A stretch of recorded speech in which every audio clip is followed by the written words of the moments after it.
Hello and welcome to Indie Incursion, an indie games podcast, your weekly source for all the indie games news you need to know. This week we are bringing you 3 awesome indie games news stories, but before we get into that, I'd like to introduce myself, Vaughn Hyde, alongside my illustrious co-host, the biggest of average, Josh Boys. How you doing today, big Josh Boy? I'm doing well. How are you, sir? I'm fantastic, especially. I feel super exhilarated because I got that right after like 5 times, like the past 5 episodes. I'm pretty sure I've just really fucked it up. It's true. Yeah, we finally got a good run of actually introducing ourselves in our show. Yeah, and then I fucked it up. Like last week, I didn't even do it. I was just like, I forgot what I was doing. Honestly, It's okay. Everyone knows. I mean, our fan base, however small it is, the ones that actually listen, they're regulars. I don't know how many new people we're getting. I'm sure it's fun. Who was listening to episode 69 as their first one? Well, actually, maybe if it was marketed well. Although we don't really do that, so.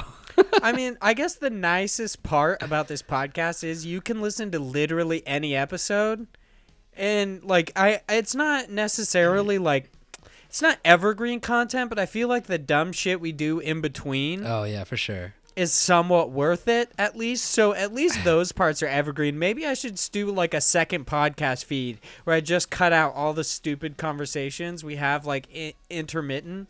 I feel like that would really take off.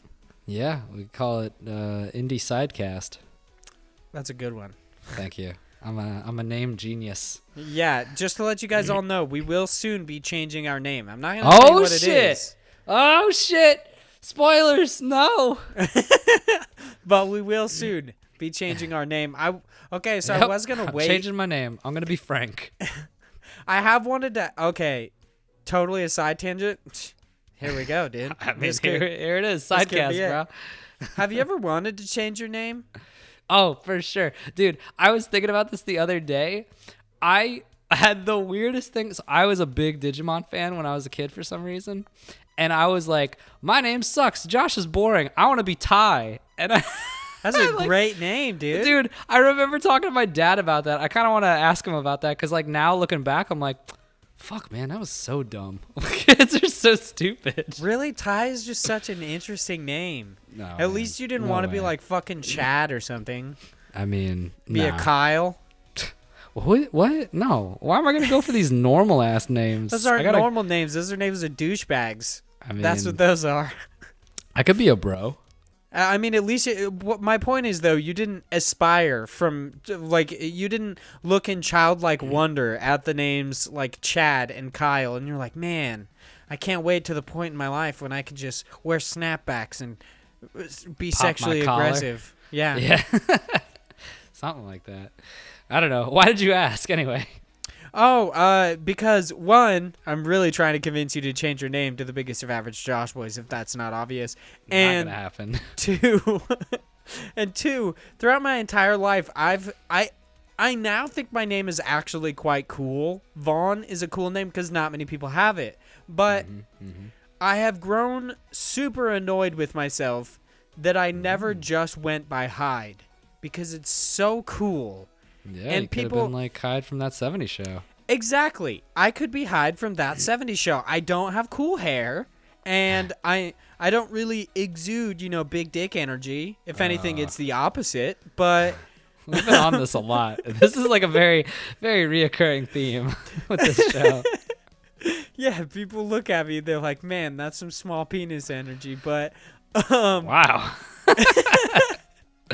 But I, for the longest time, really regret not going by Hyde because my friends they really point out, they're like, you could have done it. And I guess they're just rubbing salt in the wound. They're like, you could have done it. So maybe eventually when I ditch all my friends and I was going to ask, is that why you're ditching all your friends so you could start fresh? Maybe, yeah. Once I ditch all my friends, I can be Hyde. But then my fiance, my like soon-to-be wife, is going to be like, what you fucking doing? Oh man, you just trying to be an asshole now. Like I've gone too far being Vaughn. I can't just change my name now. Like my friend Chase, frequent listener and writer in, thank you very much. His sister Aspen wants to be called Rain, which is her middle name.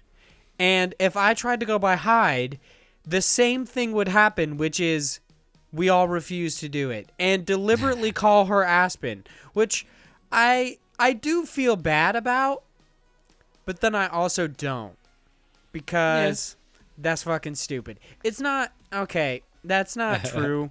If you want to be called something different, people should just let you. I feel like we're just being assholes. Like, knowing something from your childhood, you just immediately, like, I feel like you just want them to suffer for all the times they've made you suffer throughout life. Yeah. So. Sounds about right. Yeah, that's a random tangent about wanting to change your name. I wish I would have been called Hyde, but... Yeah. Well, it's never going to happen. I feel like now, definitely, since I've said it on the internet, people are never going to allow me to be called Hyde. Maybe. It's okay. You just have to rebrand yourself. Just change everything on every social page and just act like nothing ever happened. Just be like, I'm Hyde, and just never say your first name from now on in all of the episodes we do. Another weird tangent. And this one's going to be quick so we can get into the news and what we're playing and such. So, Chase... is trying to set up my bachelor party because I am getting married. And he sets up this group chat between everybody that's going to be included in my bachelor party. And oh, shit. Why wasn't I invited? I mean, dude. This fuck. If you didn't live in Florida, you'd be invited, big boy. Damn it. If you didn't live in the long dick of the United States, that's true. You'd be here with me. I mean... If you want to show up to my wedding with an alligator and or bachelor party with an alligator, I'll fucking shit my pants because I'm terrified of aquatic life, but that would be really cool. Did I tell you that story about... Let's go on another tangent. Did I tell you? I was on a flight a few weeks back. I was coming back from California, and this guy was sitting a seat across from me. And you're about to tell me this guy had a fucking alligator on no. I'm gonna kill myself. He was from California, and he was drinking a bunch, and he was getting all rowdy, and he's like, oh, do you want a whiskey? And I was like, no, sir, please leave me alone. And so he starts talking to me, and he's like, oh, like, where are you from? And I'm like, I'm from Florida, I'm going back home. He's like, oh, do you see alligators? And I'm like, yeah, every so often. And he's like, what? And you're not scared of them? And I'm like, no, I leave them alone. And he's like, what are you talking about? And he like lost his freaking mind. He like could not comprehend the fact that like if you see them, you just don't go near them. What would be so interesting, and obviously this is not possible because it's imaginary, but if he like looked away and then looked back and you were an alligator. If only I had that power. If only you could mighty morph into a fucking alligator. Yeah. That still speaks English somehow, and you just sit there like nothing happened, like an alligator in your clothes, and you're just like, sup, dude. That would be... I'm fairly certain that guy would definitely like check himself into some sort of insane asylum. Probably. But anyway, I don't remember what we were talking about.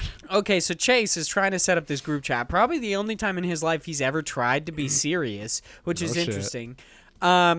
He's trying to set up this group chat, and he's like, hey, everybody, this is Vaughn's bachelor party, like, group chat.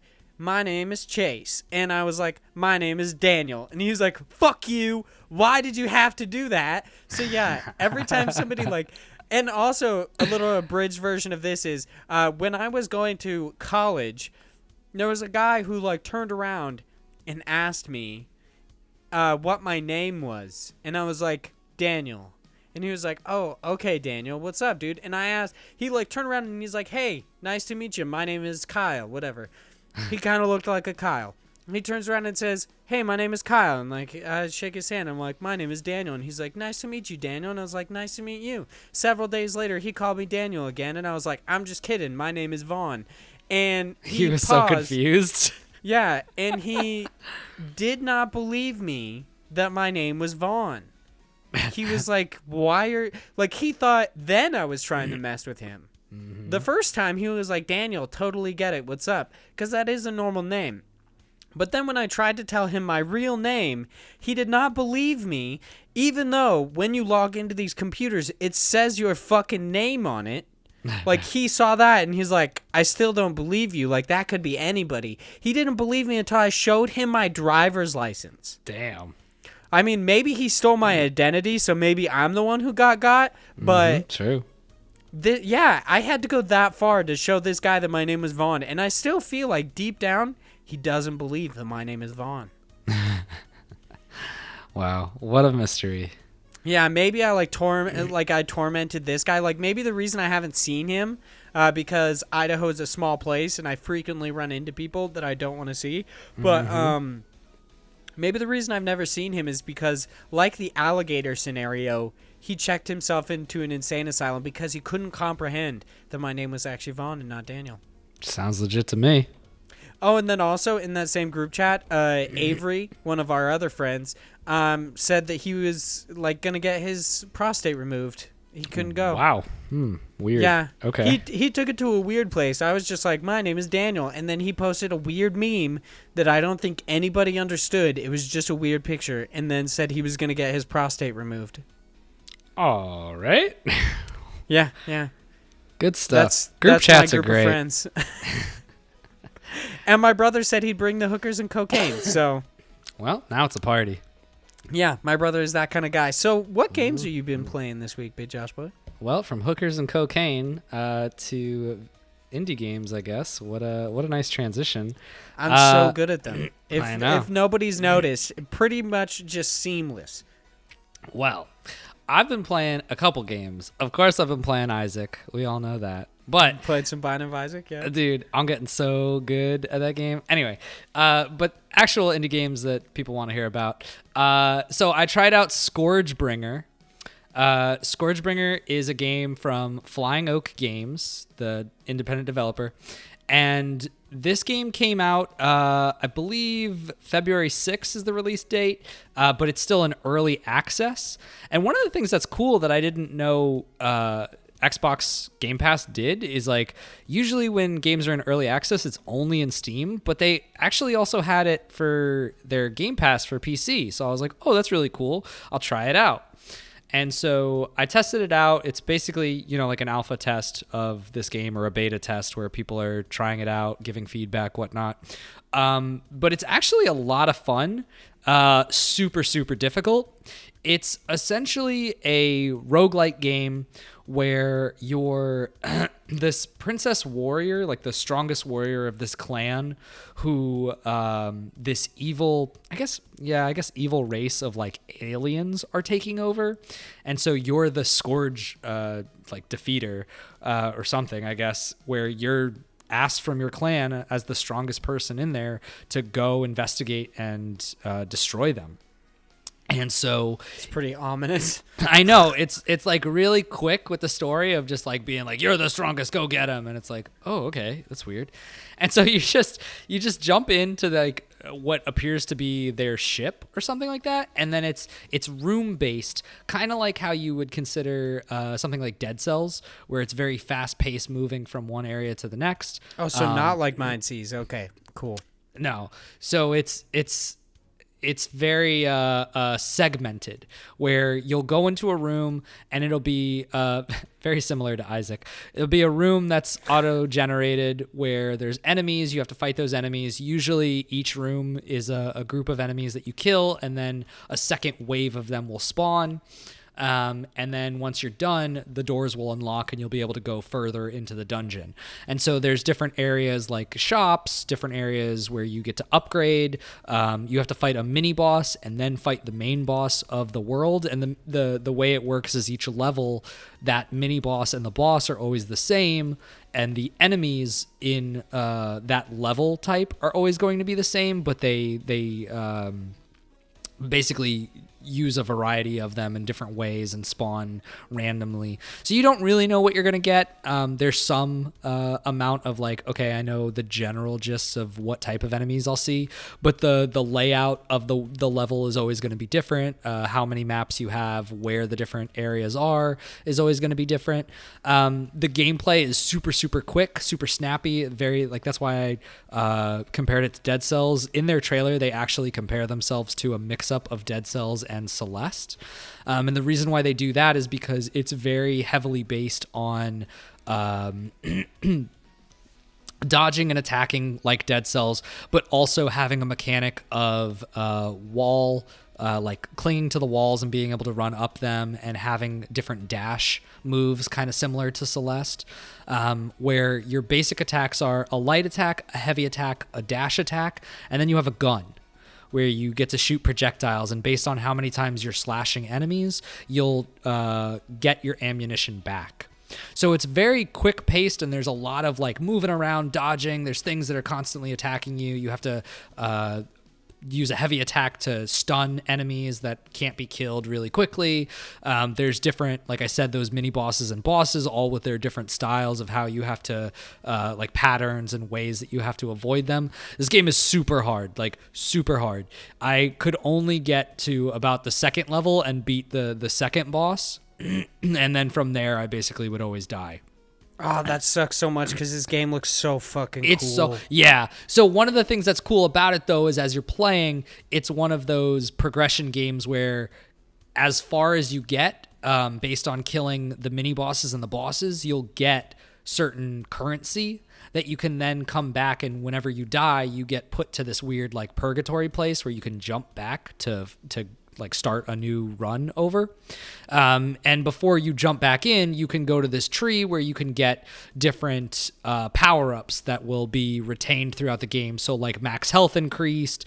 There's things where you enable a combo system where if you're constantly attacking enemies and keeping that combo up, you'll get more money in the game so that you can have more currency to buy unlocks that are inside the game, as opposed to once you're out in that, that purgatory room. So like there's different shopkeepers when you're on that ship, which is kind of weird since you're like in an alien ship and there's just like a random shopkeep.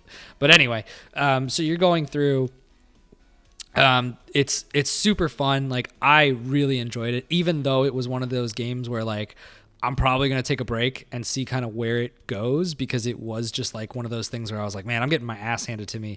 I'm going to take a break from it and come back later. But it was like, I played it for like 3 hours straight because I was just having so much fun with it. And it was so quick paced to just be like, oh, I'll just jump into one more match. I'll try it one more time. It's got a lot of that really good like addiction like aspect to it of like, all right, I don't know like why. Not in like you a said not addiction, and I thought you said addiction. No. Like it's got a very addicting aspect to it of that, just one more, which is like a good thing, because I think that's how you need to base roguelites, is because if you don't have that feeling and you get your ass handed to you, you're going to be like, all right, forget this game. But it's very quick to jump back in, very quick to go through the entire level and eventually get your ass handed to you, and then be like, all right, let me upgrade my stuff. Let me try to see what I can get so that next run will be a little bit more. And it's as you're playing each time, you learn the patterns of the enemies, you learn how to dodge, and it's a very like get good kind of game. But it's a lot of fun, even if you are bad at it. Like I still, when I was getting my ass handed, I was like, this is a lot of fun just because of how fast paced it is.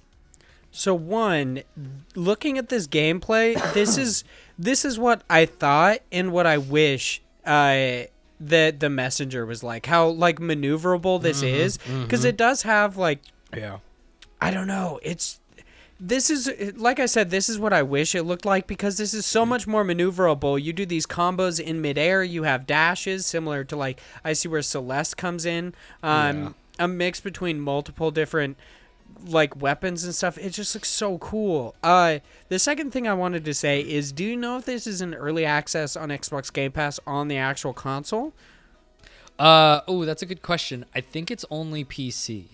Interesting. Okay. Yeah, they do early access on like Xbox with certain games. So they did it like Astroneer, I believe, was in early access on Xbox One, and so was like Ark Survival Evolved before it saw its full release. So they do it, but I'd be interested to see if this was also on consoles as well. Yeah, I'm looking at a couple articles right now. It looks like it's only for the PC version.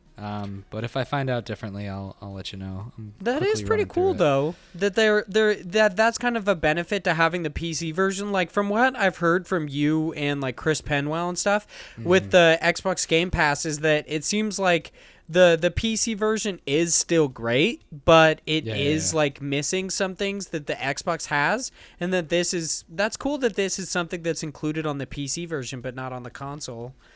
Yeah, it's kind of weird. Like and I think it's a good thing that they're doing that, even though it sucks for the person who only has one, is because essentially what they're trying to do is push you to buy both, because there's the ultimate package that they have where it's like you can get both the games on the Xbox and the PC. And then if they have, different libraries, it makes sense, because otherwise, there is the benefit of, I can play on both places, but like without a varied library, it's like, okay, well, why am I really paying that much more for, having it on both places?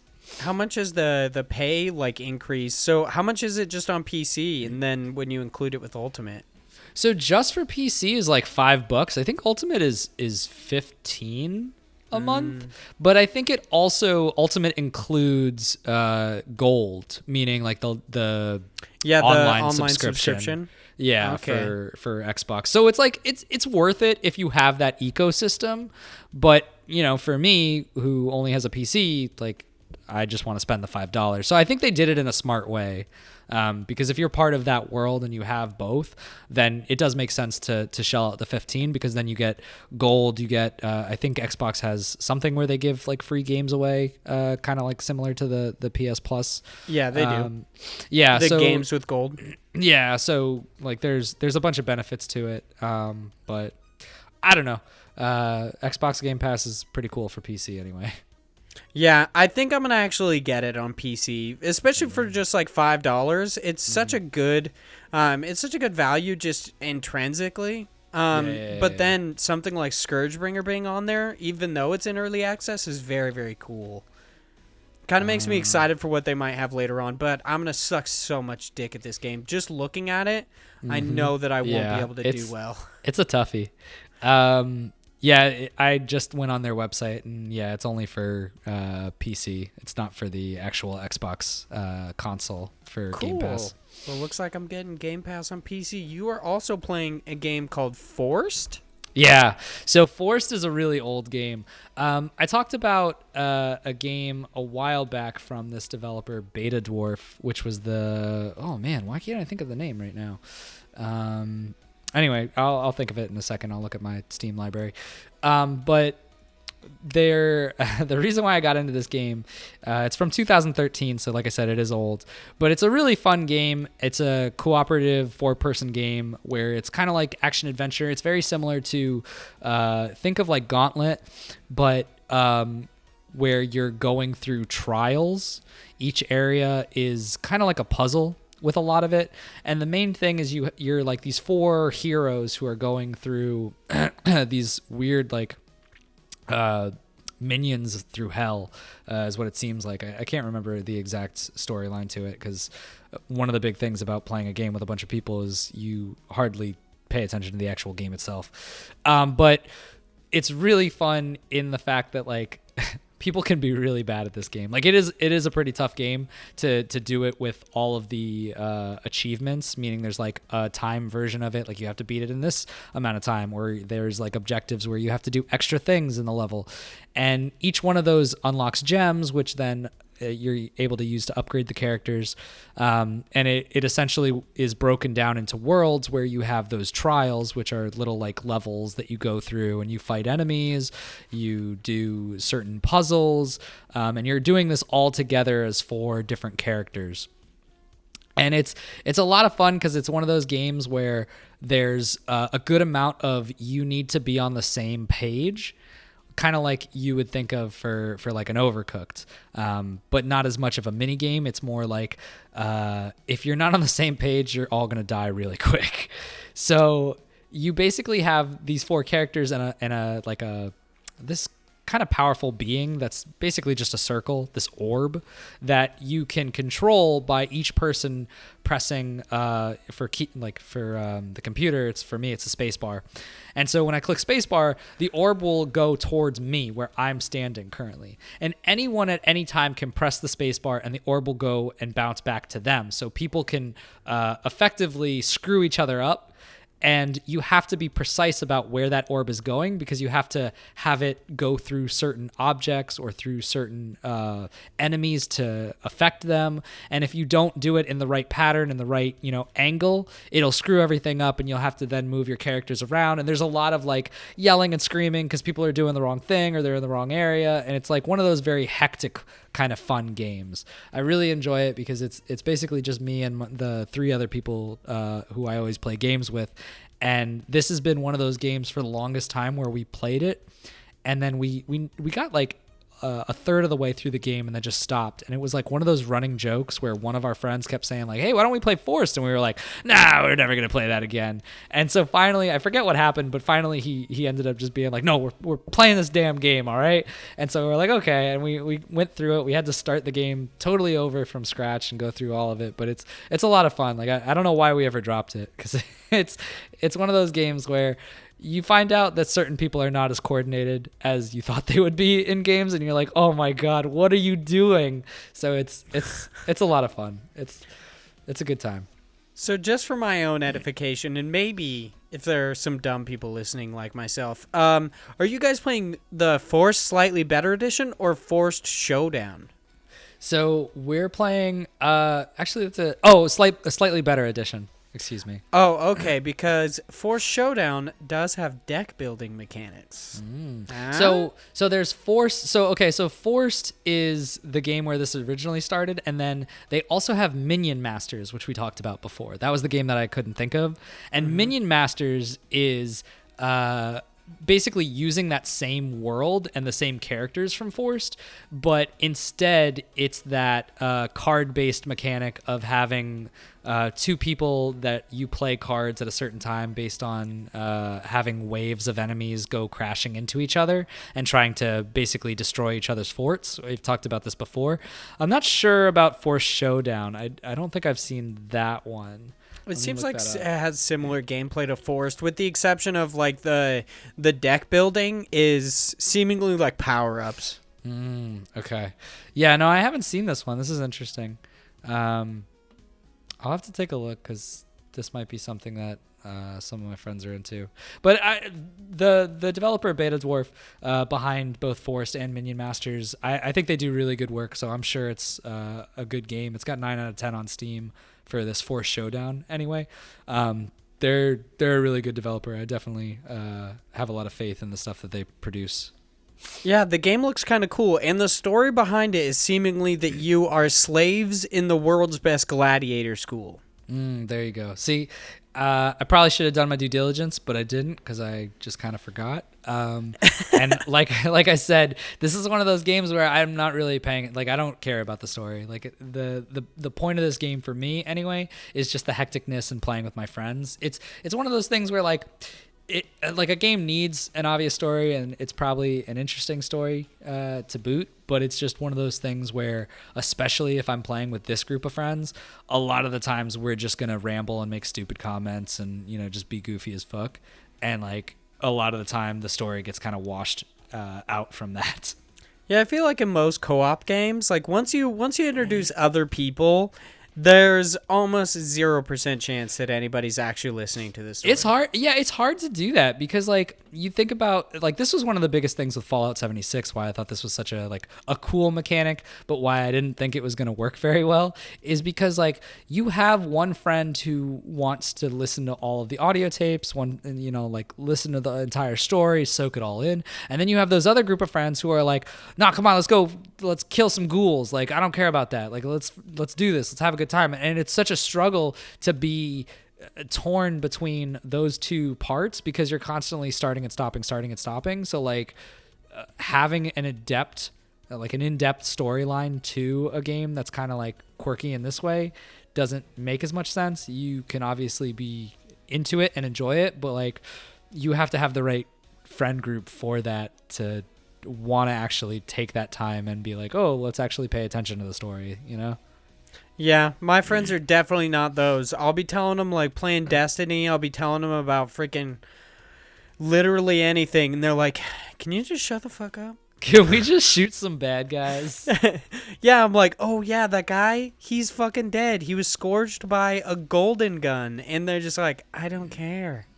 That's not interesting. I'm like, did you know that Cade 6 was actually killed by a special bullet? It wasn't just any kind of bullet, which, I mean, I guess that might have been a spoiler, but if you didn't know that, you're a little bit behind. That was literally in the promotional material. Definitely not playing now.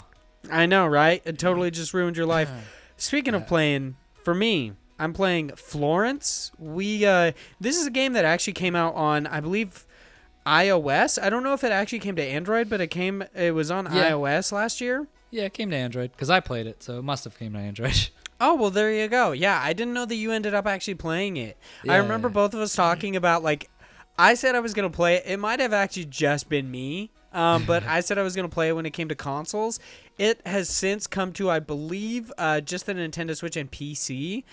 And it's $5, which is an amazing value for what this game actually ended up being. Like, I'm loath to say that it's a game. It's more of an experience because it has very little actual gamey elements. Like, it doesn't have much gameplay other than some puzzles. But even when you solve the puzzles, it's not necessarily like actually doing anything. Yeah, you're just an interactive story. Yeah, you're building dialogue bubbles, but even then, they don't actually speak. It's a story told without literal words, with the exception of when you talk to your mom on the phone, which is oddly one of the only... Like, there are two things about the game that I didn't enjoy. One was, talking to your mom and not actually... It's kind of like hearing one side of the conversation, but...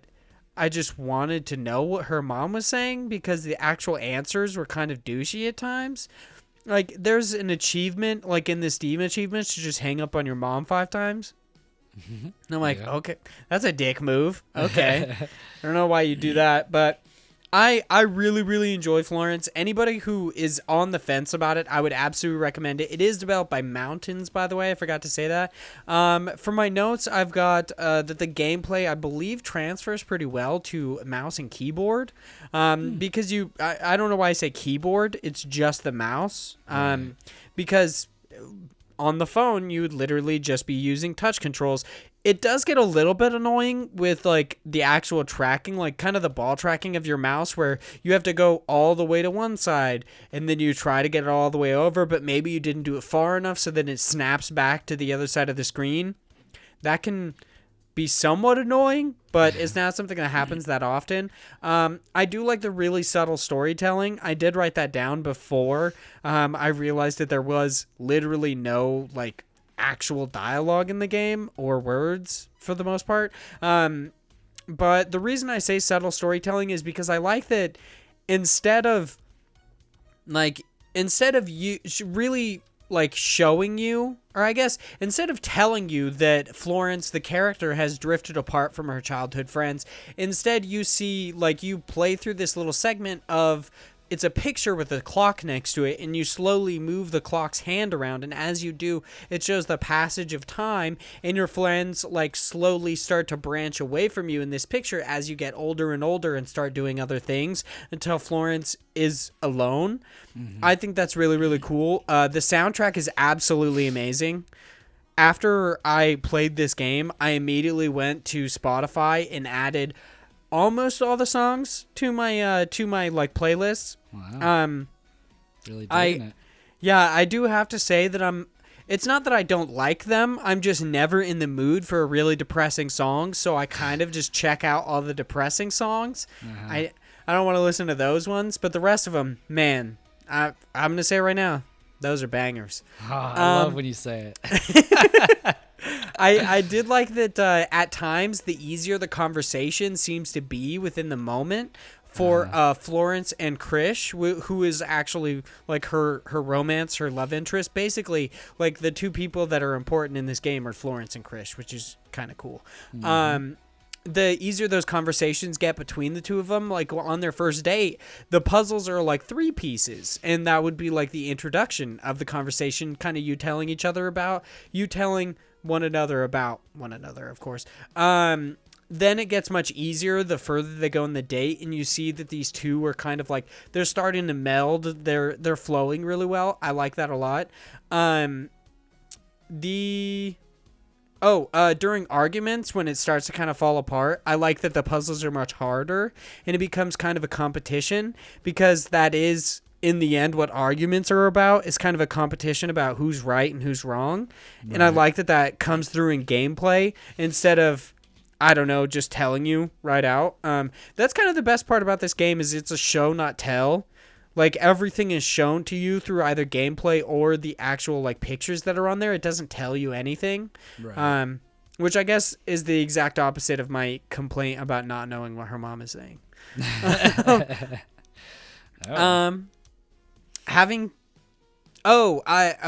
I'm like trying to decipher my own notes, because I'm like, what does that mean? I wrote down having to make room for Krish's stuff.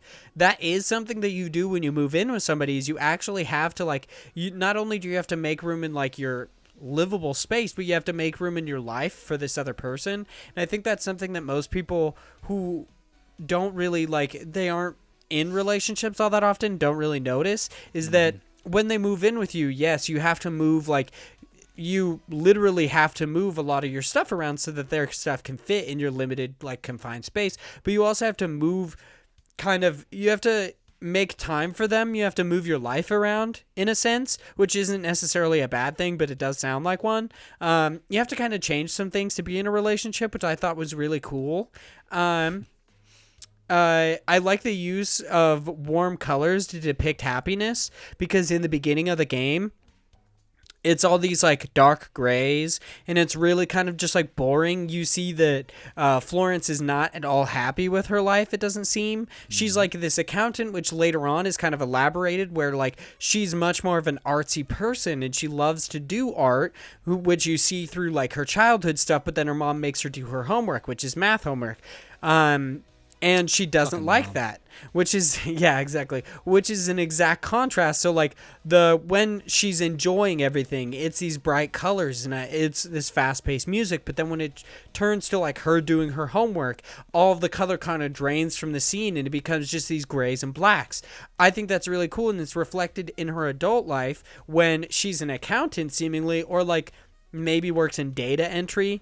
And it's all, like, basically, like, colorless there as well. She grows up to actually kind of do what seemingly her mom wanted her to do, but she doesn't like it at all. And then eventually, when she starts being more artsy and doing her art, the color comes into the world, as well as when Krish enters her world, the color starts to come in. There's just so much that I love about this game. I have way too many notes for it, if I'm being honest, because this game is, like, I beat it in less than an hour. And I have almost an entire page of notes about how much I love this game. That's great. Okay. Here's another thing that I found somewhat neutral, and this is the last. I'm gonna end on this part because the rest of them are like, just play this fucking game. It's $6. It's amazing. Just play it. The one other thing that was kind of annoying to me, I guess, is that but it's like it's a neutral thing. It's not really that annoying. Is that when Krish moves in, you have to put his stuff on your shelves, but when he moves out, it's different stuff. And I was like, okay, that's not attention to detail, but I guess it is possible that they do, take some of his stuff out of storage. So. Yeah. It is like over a year or a year and a half, something like that. Yeah. I have to say. Got to move things around, Can't have the same thing on your desk for a whole year. Yeah. I move shit around all the time. I constantly move stuff around, so it definitely makes sense. That's why I said it's more of a neutral thing. Something I'm like lukewarm on. I'm like, okay, come on, dude. I know his statue of Ganesh was right there. Like, come on. Trying to fuck with me, trying to pull the wool over my eyes. I'm not in for it, mountains. I know what you're doing, but you guys should play this game. I'm not sure how it plays on the Nintendo Switch. I don't know if they have, if they use like I don't know if they use motion controls or possibly touchscreen controls. I don't fucking know. But on PC, controls pretty well, and it's only $6, so everyone should buy it. Everyone should play it. It's great. I found that in my adult life, with me kind of having like, I guess, I want to say like ADD, but it's obviously not. Basically just not being able to pay attention and spend a whole lot of time doing anything other than playing MMOs, I guess. I found that I enjoyed these much smaller experiences. Yeah. Dude, I've been feeling the same way. When I hear that a game has like more than 10 hours, now I'm at the point where I'm like, "Oh no. So much of my life." Like, yeah. I just don't have as much free time, and I like having these short bursts of things. Like, it's the same thing with like this is why I enjoy Netflix. Like, there's sometimes I binge shows and I go through them, but I just like having the 30-minute, short piecemealed, like, here's a chunk of content. Okay, cool. I'm happy with that. Like, I like having more of the just concise, here is what it is, and not a 50-hour JRPG kind of style, because it's just like I just don't have that time. I'm playing too much Binding of Isaac. I can't also put in 40 hours of this JRPG. I love how Binding of Isaac is like a perfect game to not consume a bunch of time, because you can just hop in and hop out, but you're just like, nah, I'm fucking all day, every day. I'm at over 100 hours on my Switch with that game right now. Holy shit. Yeah, I have put in a lot of time. It is just consuming me. All right. Well, speaking of just, loving video games, I guess, let's move on to our main news segment of the podcast. Our first news story is written by Adam Bankhurst. It's over on IGN. It is surprising winners take home big awards at DICE, the DICE Awards 2020. So if you guys didn't know, this is the 23rd year that they are doing the DICE Awards. Yeah, one big at this year's 23rd annual DICE Awards. So the DICE Awards are seemingly a more formal, actual video game awards ceremony this year, and the years in the past has been hosted by Jessica Chobot and Greg Miller. I guess co-hosted. Yep. I don't want to get... I'm not going to read any of this article because it's kind of unnecessary. I just want to talk about some of the things in this, mainly that Untitled Goose Game won Game of the Year over Control, Death Stranding, Disco Elysium, and The Outer Wilds, or just Outer Wilds. That's pretty amazing, especially because I don't think anybody thought it was going to win Game of the Year at the Game Awards, and then at DICE, it does. Yeah. Honestly, it's pretty crazy just for Untitled Goose Game in general. There's been a lot of hype, but not even looking that far into that, going through the DICE Awards, there's a lot of winners that are indie games. They have Outstanding Achievement in Game Design as Baba Is You, Portable Game of the Year, Sayonara Wild Hearts. To be fair, there's only one game in the Portable Game of the Year that's not an indie game. Still though. But the Game Awards did give it to Call of Duty Mobile, which was the one that's not in there. So yeah, that is still an achievement because you're going against one of the biggest games. Yeah, one of the biggest game franchises. There's a ton in here of winners that are indie. Even role-playing Game of the Year, The Outer Worlds won that, as opposed to Final Fantasy, Kingdom Hearts 3, Pokemon Sword, and Pokemon Shield.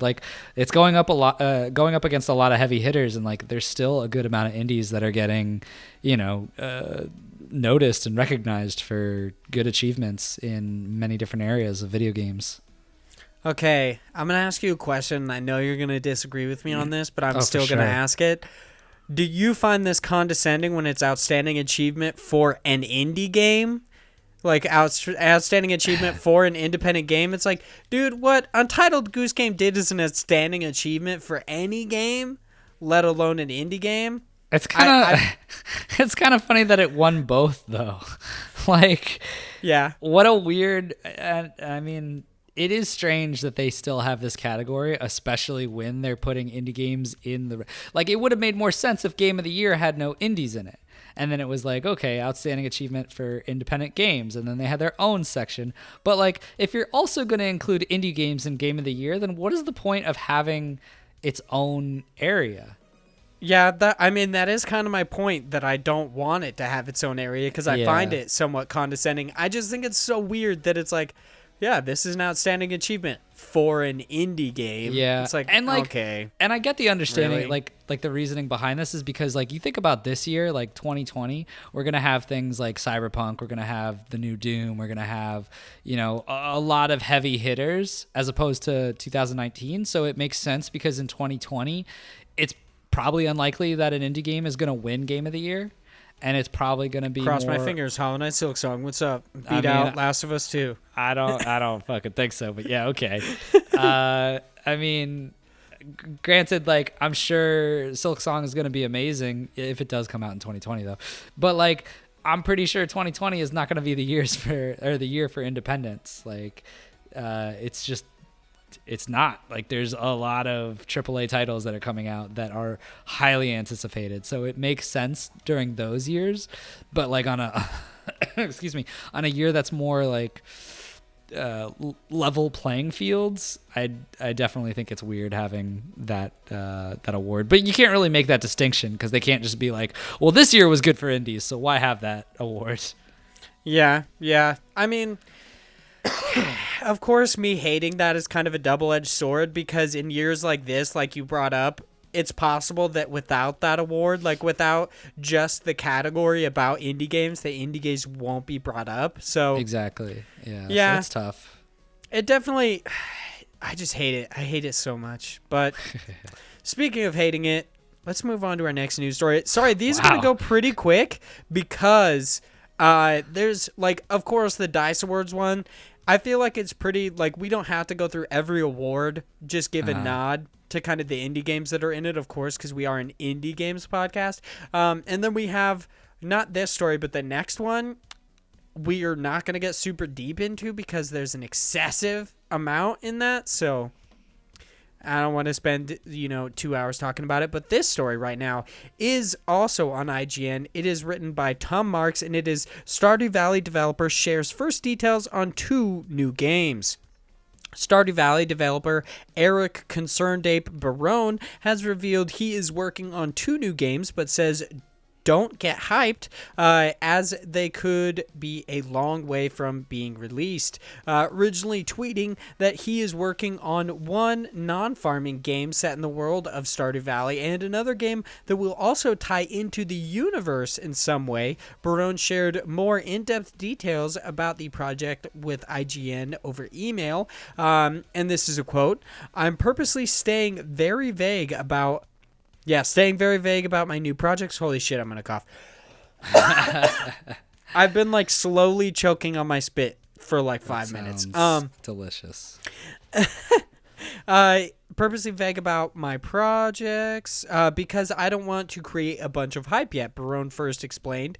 I like to work in peace without having any pressure of external opinions about what I should do. And this comes from the tweet they are talking about is actually somebody tweeting at him asking, are you planning to make a new game in the Stardew Valley universe? And he says, yes, I'm actually working on a couple of new projects. One takes place in the world of Stardew Valley, but is not a farming game. The other is not 100% sure about the world yet, but it will tie in to Stardew Valley in some way, which I'm very interested in because that's a weird way to put it. Yeah. But he outlines later in this article that like he's not super far into development or kind of like the conception of these ideas. So I guess it makes sense that he's not only being so vague, but he's also like not saying too much about that game. Like, I mean, he's a he solo. doesn't know. He's a solo dev working on 3 games right now. Like, yeah, this is gonna take forever for any of this shit to come out. Yeah, the article goes on to say he also said that his plate is very full with all his different projects currently, including continued work on Stardew Valley itself. He noted in a follow-up tweet that he's not setting out to make the next indie smash hit, which I feel is like a good idea because, I mean, I imagine he has a lot of money, but following up Stardew Valley and expecting it to gain like this follow-up to be as big as Stardew Valley, I feel like, I don't know, is a recipe for disaster. Like, it's very possible that this game will be great and a fantastic, but hitting like Stardew Valley has, I don't know. Like I might not ever want to play the game for stupid reasons, but there is something special about it. It gets people in that typically do not like farming games in an interesting way because it's so like kind of tranquil. Yeah. Yeah, I mean, I think it's really cool that he's continuing to work on projects, especially since, from where he's at, he probably has made enough money where he could probably live comfortably and just be like, yeah, whatever. And just kind of just work on Stardew Valley updates every so often. But like, you could see he's clearly passionate, especially if he's just spending so much time of his day working on all of these different games. Like he wants to actually do this, which I think is, something to be recognized for. And that I'm happy that he's passionate about it. But like, who knows what this is going to be? The way that he's so vague about it right now means that in the next following year, like they could be totally different ideas from, what it is now, just because that's kind of how development works. You never know what it's going to change into. Yeah. And he also talks about later on that, or they just kind of have a snippet about, I'm thinking about what games I might release this decade. Right. So it seems like he knows that these games are not coming anytime soon, obviously, because he said not to get too excited about it. He does expand a little bit on what these games are going to be. He says they're both going to be single-player projects, top-down 2D games with pixel art styles. Yeah, he said that. He's also said a couple other things. Oh, that they're going to be, this game will also have 32 by 32 pixels tiles. So it's going to have twice the amount of detail that Stardew Valley does, which is going to cause a much longer development, which absolutely makes sense. So are you excited for these? Are you willing to wait until the end of the decade to play these two games, just based on your experience with Stardew Valley? I mean, I'm willing to wait because I don't really care. All right. Yeah, you're not chomping at the bit to play these games? Yeah. I mean, Stardew Valley has such a crazy following, and I mean, for the people who love it, more power to them, but it is definitely just not my style game. That being said, I do think that the world is interesting. And I think that if it's something that's not a farming game, but is in that same world of Stardew Valley, that might be something I'm interested in. But I'm not going to, get excited for it right now because I know that this could be years away. You know what I'm super excited about? These 32 by 32 pixel tiles. Maybe that will, that little bit more detail will fix the animations, I know, maybe. Maybe then you can play his games. Maybe. I'll cross my fingers that he gets that much more detail. But I think we should move on to our last news story of today, which is technically over on Gamatsu, written by Sal Romano, which I'm going to say, Sal Romano is very much like, I can't believe I've forgotten his name. Yeah, Liam Doolan over on Nintendo Life. Every single thing that I hear come out of Gamatsu, I swear to God, it's written by Sal Romano. Our boy Sal doing us justice. Yeah, bringing over all the news from, I believe, Gamatsu is actually Japan? Yeah, is very in depth with Japan, Japanese games, and actually translating a lot of that news, which we wouldn't normally get here in the West, which is very, very cool. But that's not about this. This is actually about Indie Megabooth announces PAX East 2020 lineup. Now, we're just going to go over a couple of titles in this. The booth will feature 79 titles from independent game developers representing 18 different countries. That's excessive. I'm not going to get too into that, but if you guys would like the full list, make sure you go over to Gamatsu, give Sal this click, or go to the Indie Megabooth website, click on news, and you can actually check it out there. But let's talk about some of these games. So I'm going to... If you want to, we can each give one. So I'll go my one, your one, my two, your two. Yeah, Wanna do that? That works for me. Yeah. Okay. I'm really I'm really upset that you didn't include that card game that I told you about. I told you it's not for me. But you like cards, Big Josh Boy. You like cards as and much other as you stuff. As much as you think every card game that comes out I'm gonna love, it's just not the case. The game we're talking about is called Floppy Nights, by the way, if you guys would like to check it out. So the first game that I want to give a quick shout out to is Cloak and Dasher by Spirit Stone Studio LLC. There's not a whole lot to say about this game other than it's this very fast-paced platformer, featuring a very interesting, like, playable character who's wearing this, I believe, like, green cloak. It just seems like I said, a very fast-paced platformer, which is what immediately stood out to me, and I think the art looks really, really interesting. Other than that, I don't have a whole lot to say about it, other than I would recommend you guys check it out, because it is super interesting. It has, I want to say, a 16-bit art style, but I'm not 100% sure. It also has that color contrast that I often talk about that I really enjoy. It has kind of like these neutral, kind of darker backgrounds, but then the foreground is actually like, or at least characters in the foreground are bright and colorful. I like that a lot. So I'd recommend checking that one out on the list. Josh, what is your first title? So my first title is called She Dreams Elsewhere. She Dreams Elsewhere by Studio Xavier. I think that's the way you pronounce it. This is actually a title that I talked about, like, I want to say like 30 episodes ago. And I talked about it because it was on God Bless the Crowd. And yeah, so, I think it was like it was on itch.io, right? I don't remember exactly where it was, but I ended up playing the demo of it, and it was actually pretty cool. It's very like an old school JRPG where you would have turn-based combat. You're looking at the enemies in front of you. You have different characters, different attacks, spells, what have you. But it's really interesting. I really like the art style to it because it's very like simplistic on the actual level that you're on, where you're walking through. It's a 2D but top-down look, and the world that you're in is very white and bland, but everything around that area is like intense colors and crazy patterns. And the reasoning for it is it goes into this whole concept of like mental health and dealing with yourself as a person and self-identity, and it's very much a woman who is combating with depression and mental health, and her kind of psychosis of this is when she goes into these battles is because it seems like she's battling herself almost. And I really enjoyed the theme of it. I've only played the demo, but definitely something to look forward for. All right, for my next title, it's Coffee Talk. This one is actually already out. You guys can purchase it on Steam for $12.99.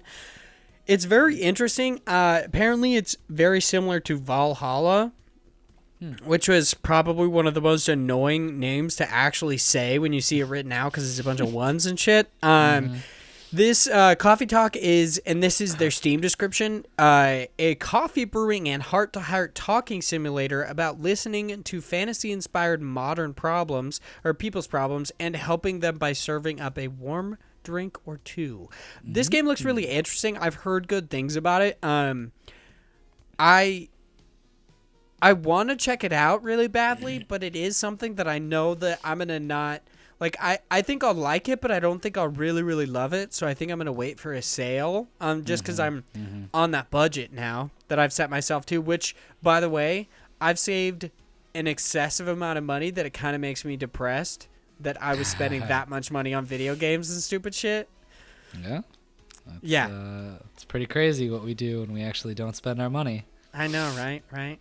Only $60 a month, so I really crossed my fingers that Temtem wouldn't have been a bad choice because it's $35. But it was a great choice because I also ended up getting Florence as well. It's good stuff, good stuff. But Coffee Talk looks really, really interesting. I like the art style a lot. It's very cartoony, which I really enjoy. It's obviously not hand-drawn, but I'm excited to actually play it when I do. I'm of course going to wait for a sale, like I said, just because I'm on my budget. But once I do play it, I doubt I'll enjoy the actual gameplay, if I'm going to be honest. It is one that I'll tell you guys to look at, by the way. It is developed by, I think, Toge Productions. It's Toge Productions. So, yeah. Your second title. What you got there, Big Josh boy? So my next one is called Rainbow Billy: The Curse of the Leviathan. And What the fuck? I know. So this game is super interesting to me. It's something that I actually backed on Kickstarter like years ago, and I think should be coming out soon. Oh, this looks cool.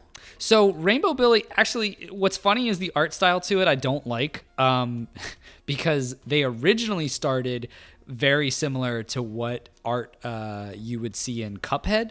And then they kind of changed it to this different like 3D look modeling of it, but it's still very cartoony, still very classic. But it had the appeal, and one of the reasons why it's like Rainbow Billy, it originally was Steamboat Billy, and it was a play on the Steamboat Mickey thing. Yeah, exactly. So it was that kind of cartoon style. It was that feel to it, and then they kind of like shifted as the years went by while they were in development process for it. But I'm still, a supporter. I've still backed it. I'm still ready to actually get my hands on it. But it's essentially a cross-up of kind of like a Zelda game, but also a Pokemon game at the same time. It's like you walking around trying to restore the world of color that's been stolen by this Leviathan. And you're doing that by part of the game running through the town, kind of like you would in Zelda, very 2D action game. And then another part where you're in your boat and you're like fighting monsters and collecting them, and it's a very Mon battle type game. So I'm not really sure how that's going to blend together and how they're going to do that in a way where it doesn't feel kind of forced. But I'm very intrigued to see what that end product is going to look like. Yeah, that game looks absolutely cool. Mm-hmm. I've got to check that one out. The next game I have on here is called Drake Hollow. It's by the Molasses Flood. This doesn't seem to have like a Steam page or anything, but it is really interesting. It's a like village builder, but in this weird like this world that has a similar aesthetic to something like fuck, I had it in my head, but I totally forgot what it actually looks like. But if you guys actually like village simulators, I guess, which a lot of people do, I would definitely check it out. I've got a fucking, what is this? What do these people look like? I don't know. Damn it. Now it's not coming to me what these people actually look like. It's pissing me off. I'm sure you'll think of it later in the episode. I know, it's going to piss me off so much. I'm looking at pictures of it right now, and I swear to God. From a specific like game or series? Yeah, it's like a specific game. That this, because it doesn't have like realistic looking characters. They are like kind of exaggerated and they look very cartoony. But it does seem to have this like co-op element to it, which I think is cool, where you battle different monsters with a team. Huh. Yeah, this is interesting. Fuck, it doesn't look like Sea of Thieves. What game am I thinking of? I don't know. No Fuck, idea. I'm just going to give up on it because this is going to piss me off so much. But I would definitely check it out. It looks really interesting. I like how it's not necessarily taking this like cutesy approach to it. It's very kind of like dark, with the exception of when things seem to be like happy in your village, and then it's very bright.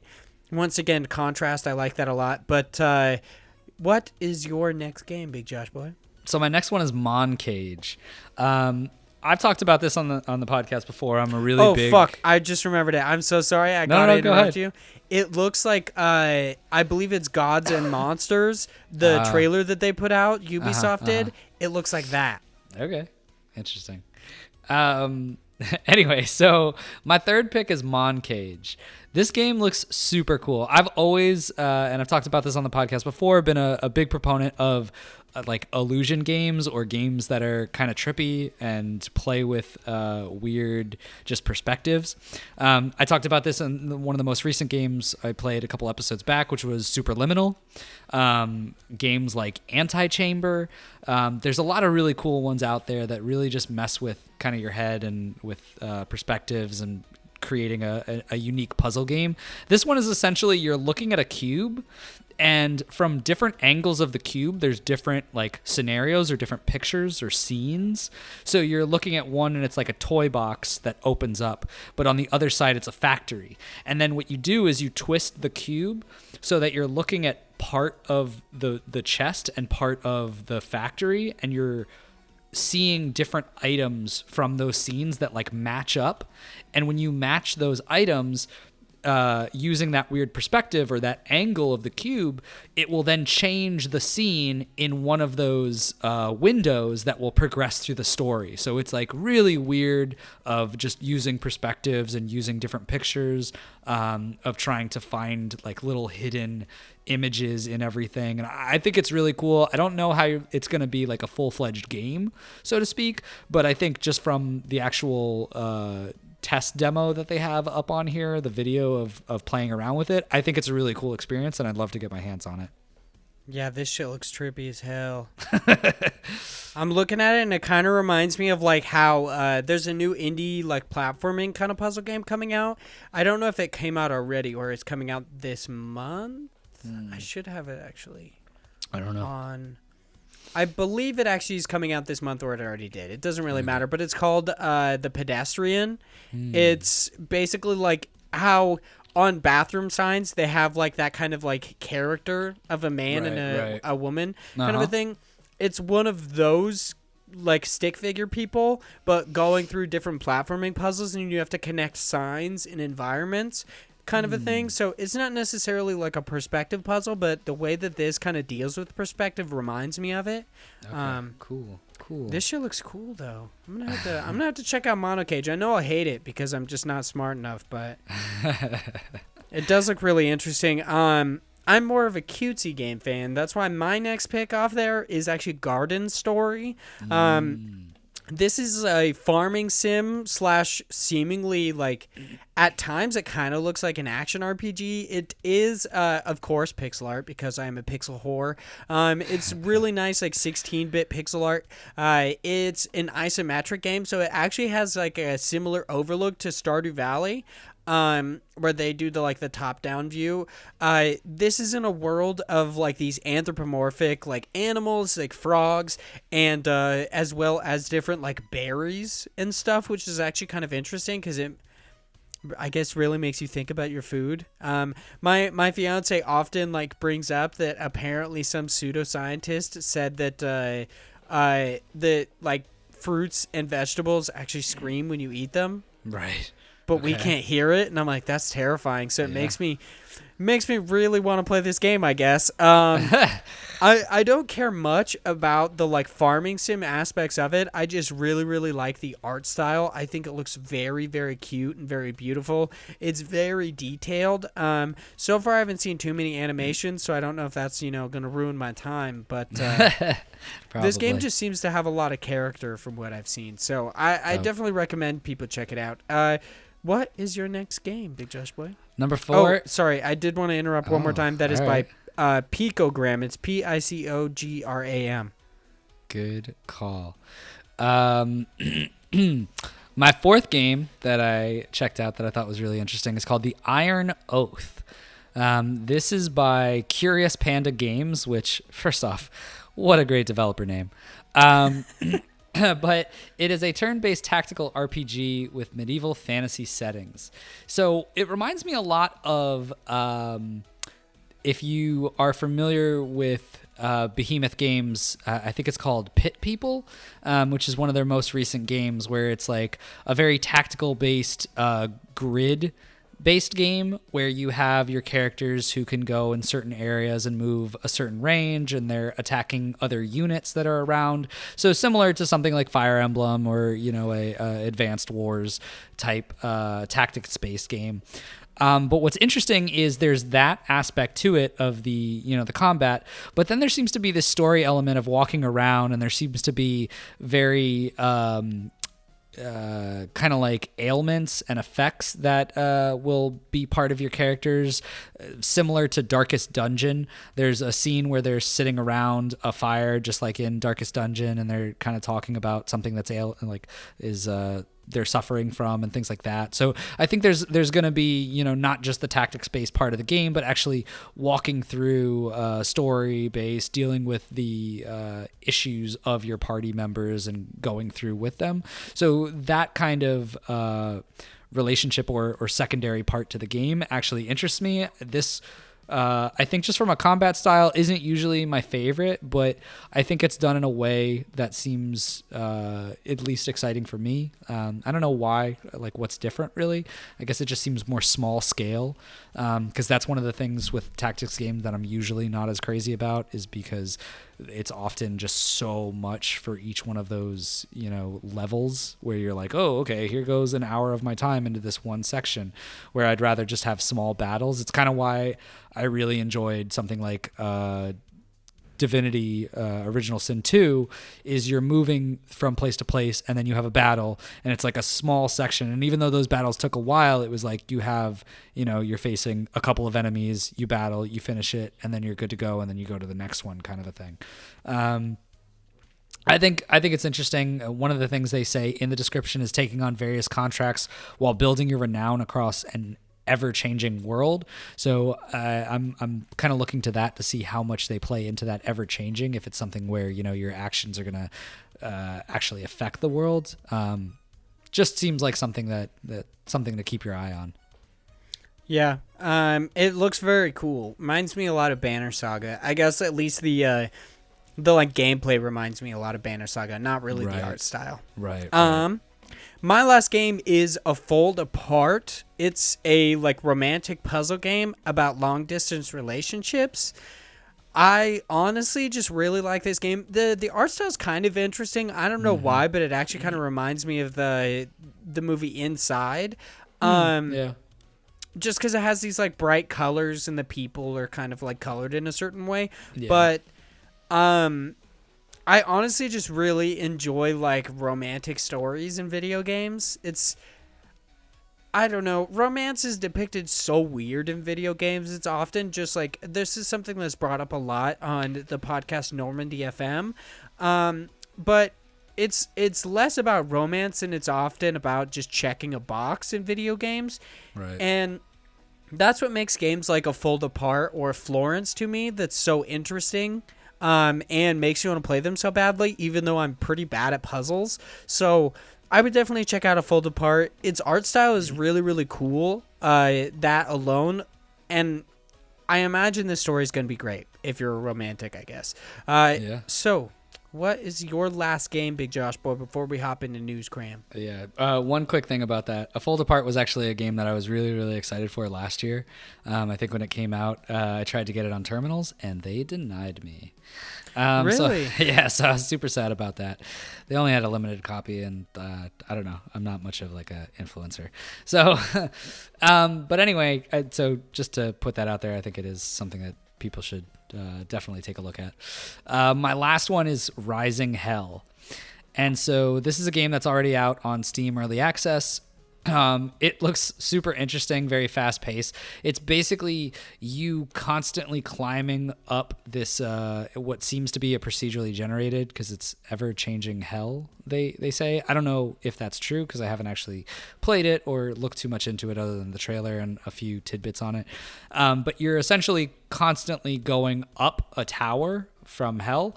And below you is like lava that's rising up. So there's that element of like, you got to go quick, but there's also enemies who are on each stage. So you're rising up and you're trying to defeat all the enemies. So you're not dying, but also worrying about the floor below you, going to essentially destroy you. So it's very like arcadey, platformy, kind of beat the clock type game. It just looks like a lot of fun, a lot of fast pace, and there's a bunch of different, what seems to be different characters and different styles of gameplay. So it just looks really interesting. I kind of want to check this out and see if we can get a copy or just end up getting the copy myself, because this seems like something I would enjoy, playing a couple of times, of just seeing how far I could get up there.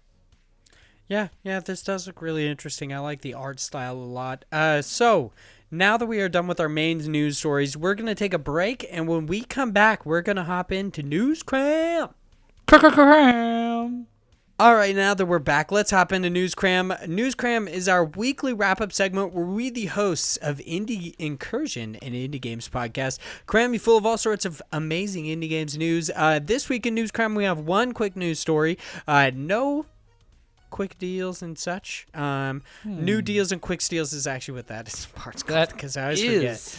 Quick steals. I always forget to just scroll down just a tiny bit to see Scrolling is it. tough. It's like a lot lot you got to move that finger, and What if it cramps, dude? I'll be news cramp. That's shit creek without a paddle. I'll be fucked. That's true. All right, we can't have that. You're right. Don't ever scroll. Don't overexert myself in the small movements of my fingertip. So our first news story and our last is actually over on Nintendo Life, where it's reported that developer ASCIIsoft is indeed still working on the free DLC for Katana Zero, and also announced that said DLC is apparently 3 times the original planned size. That's pretty crazy. I know a lot of people are really excited about this, especially at Parallax. There's at least one guy in mind that is very excited for this. So I'm sure. That's a hefty update. Yeah, it's 3 times the size. That's crazy. Especially because the game ends in such a way that you're like, okay, you definitely are planning something. So it'll be cool to see what happens. Now on to some new stuff. Our first 6 items in new stuff come by way of Nintendo Life, where it's reported that adventure puzzle game Spirit of the North by Infuse Studio is officially heading to the Nintendo Switch sometime this spring. That 2D action platformer Bucket Night by Pigeon Dev is headed to the Nintendo Switch on February 28th. That action adventure game Pumpkin Jack by I'm not going to say this right. I'm just telling you right now. It's Nicholas Maisonier. I'm going to say Maisonier. It's Meyssonnier. That's sounds about an right. Excessive last name. It's awesome. Good job, I guess, being born to that family. Is headed to the Nintendo Switch in Q4 of 2020. That open world parkour game Hover by Midgar Studio, and Fusty Game, which there was also Fusty Games on there as well, seemingly 2 different entities. I'm not 100% sure. It's kind of stupid. Is getting a physical release through PM Studios. Said edition will cost you $29.99 and are limited to 5,000 copies. Pre-orders seem to be live as of this time of recording. And lastly, that action adventure game 3000th Duel by Neo Popcorn Core is now available on the Nintendo Switch and will cost you $14.99. Now over to Polygon, where it's reported that online monster tamer Temtem by Crema just received a new update, adding many new features, such as a new area similar to the Safari Zone in Pokemon called the Sai Park. I believe it's SAI Park. As well as implementing a player vault that will drastically increase storage space and more.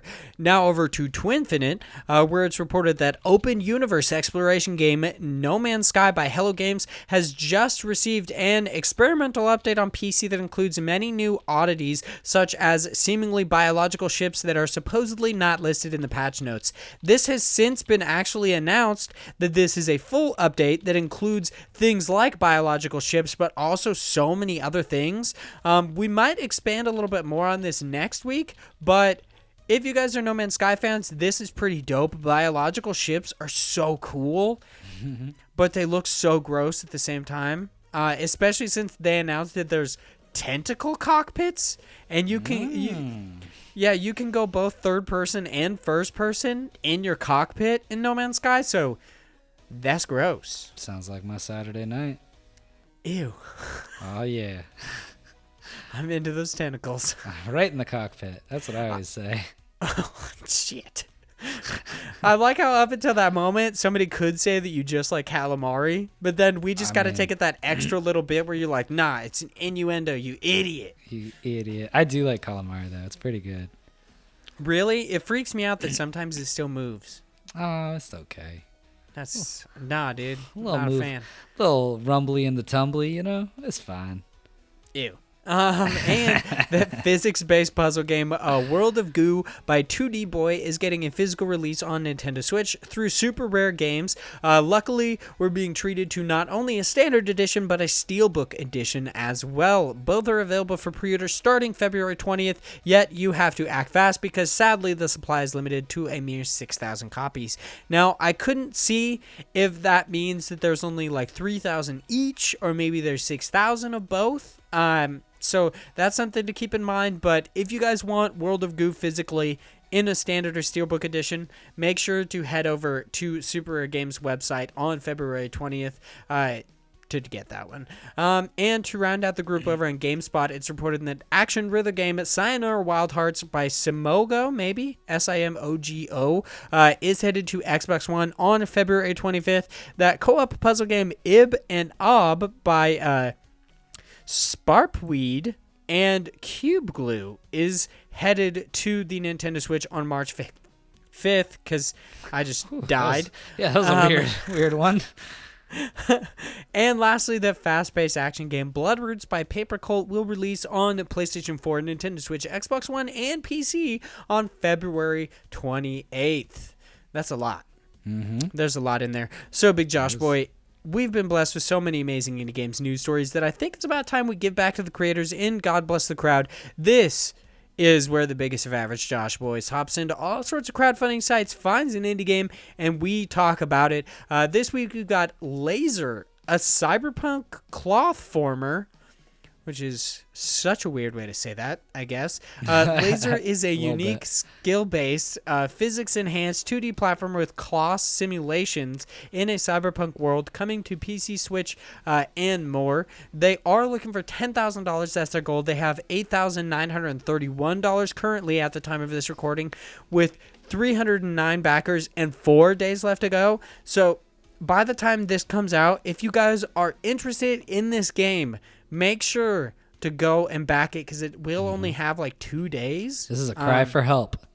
Yeah, please get it to the end. This game does look interesting with the exception of, in its trailer, this says like a platformer like none other that you've seen before. This looks exactly like every platformer that I've seen before, so I don't know what they're talking about. I guess the cloth part. The cloth part is interesting, and the weird jumping, how it's like, oh, we go like...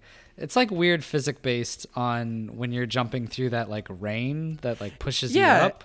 So they have that, but the similar things have been done in so many platformers that just have fans. Like Super Meat Boy just had fans and it did the exact same thing. Yeah. But that being said, it does look pretty cool. Yes, it does. It does look really cool. However much I say that it doesn't necessarily look like anything super special, that doesn't mean that this game isn't really interesting. Yeah. Like, it looks like it's doing a lot of what other people have done, but it does look really awesome. I like the bright, colorful world. Your protagonist is pink, which I don't know why I find that so interesting, but ever since playing, I want to say it's something Super Joy. I forget. Oh, man. Yeah, it is. It's like Electronic Superjoy, maybe? Yeah, something like that. I have that game. I should know this.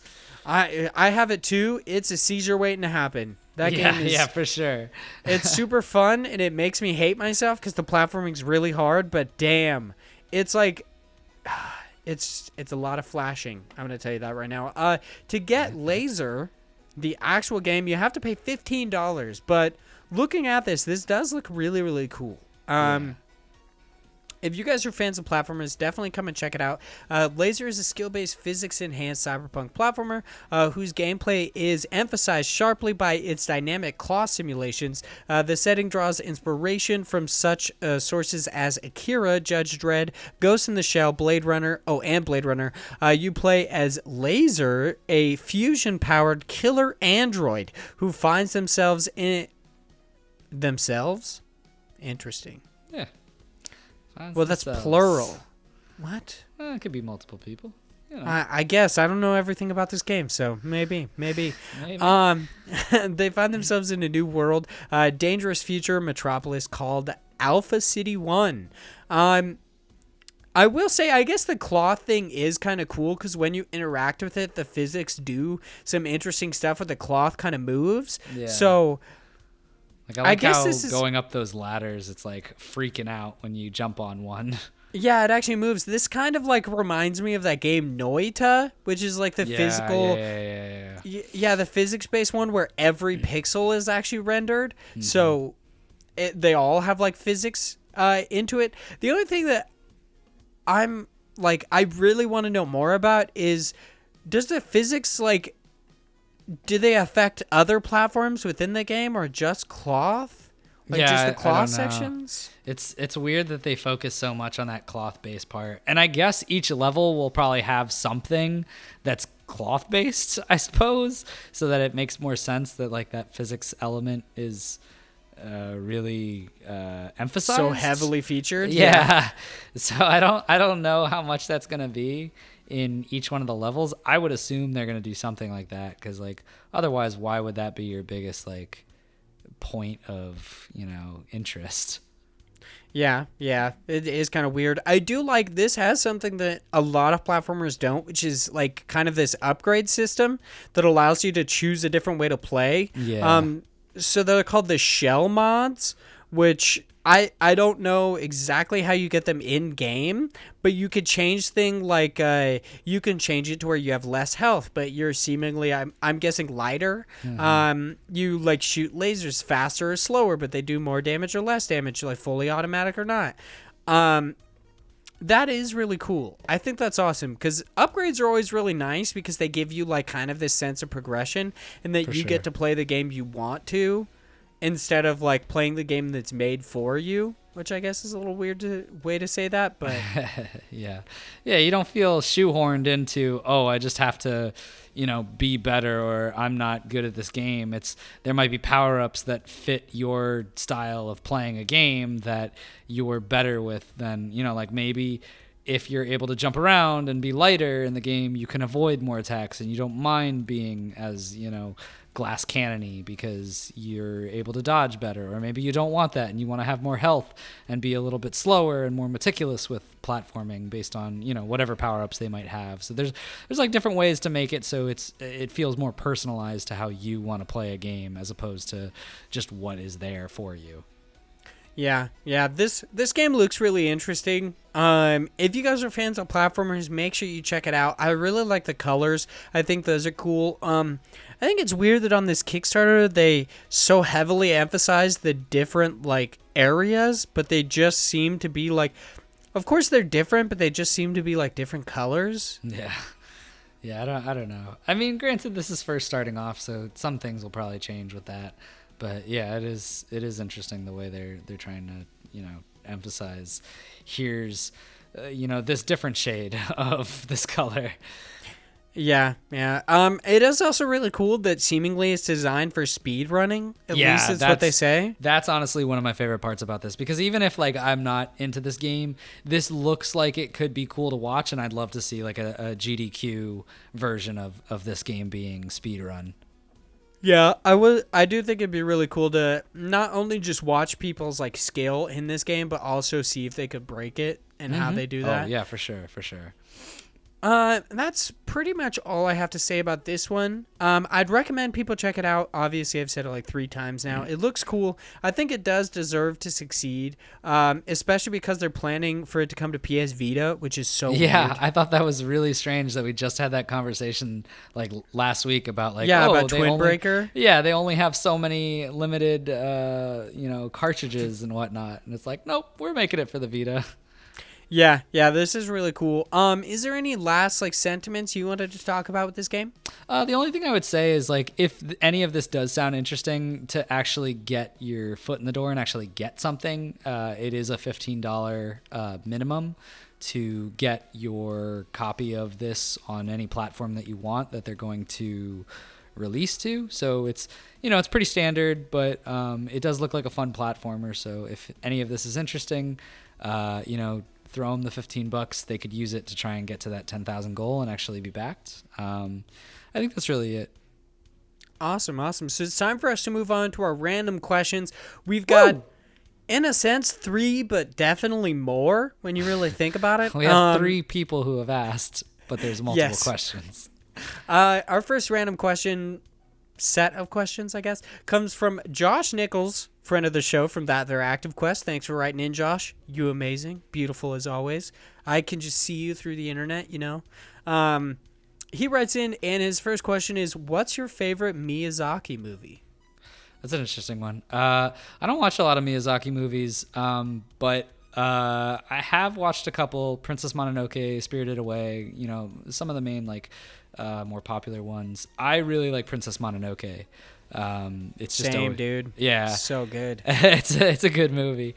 I don't really have too much to ramble on about Miyazaki. It's never been, like, my style of movie. Like the stuff that he works on, but Princess Mononoke was definitely a good one. Yeah, I love Mononoke. Howl's Moving Castle is also really interesting. One of my favorite parts of Mononoke was actually the like the forest spirit after they give it back its head, which of course spoilers for. I love accidentally forgetting to say spoilers for things until after I've already spoiled something. It's only a spoiler until you say it's a spoiler. Then people know. Fuck. I just jinxed myself. But spoilers for Miyazaki movies and anything else we're going to talk about in this podcast, including episode 69. Nice. Yeah, big boy. Interesting enough, my favorite is actually, like, probably, I would like to say it was more than likely Princess Mononoke or Howl's Moving Castle, but my favorite at the moment is actually Tales from Earthsea, which is people's generally, like, bottom tier. Okay. And it's not that I think it's the best, it's just that they actually, like, so Tales from Earthsea is based on a book series that was actually, like, it's been made into a TV show by Sci-Fi that I actually really enjoyed when I was a kid. And finding out that the two actually had something to do with each other was really interesting. So the Sci-Fi show follows Sparrowhawk, this mage, when he's younger, whereas Tales from Earthsea, the movie is actually much later in his timeline. There are a lot of kind of, like, not so great visuals and at times super creepy ones in Tales from Earthsea, but I really enjoy it. It's not if you're looking to collect all of the, like, Studio Ghibli movies in the works of Miyazaki, it's definitely one that I would imagine you could find for cheaper. It's not, like, highly sought after, but I do really enjoy it. Yeah. Special shout out to so after, what I was going to say was after the, like, spirit gets its head back in Princess Mononoke, how it turns into that large kind of, like, aquatic monster that looks like Aang's avatar state from Avatar: The Last Airbender when he's in the North Pole. I think that shit looks super, super dope. All right. Josh also asks, I guess he asks, but also he says, I still like Napoleon Dynamite. Do you guys? Now, I want to know where this came from. Josh just went on a rant with these questions. He's just like, let me just go into the data banks here and just think of as many random things as I can. I'm just going to rattle them out for you guys. Yeah. So for me, Napoleon Dynamite was actually filmed in Idaho. At least certain parts of it are. So I feel like, yeah, growing up in Idaho, I have to like Napoleon Dynamite. I'll say there's definitely things that don't age well in Napoleon Dynamite, I imagine, but damn, it's so awkward and it's so funny. I'm good on that. You don't like it? It's okay. It's just not like, it's nothing. Okay, Napoleon Dynamite is the kind of thing where I watched it once and I was like, I'm good. I don't think I'll ever watch it again. Like, it was okay. Oh, yeah. But, like, it's not something that needs multiple viewings. Yeah.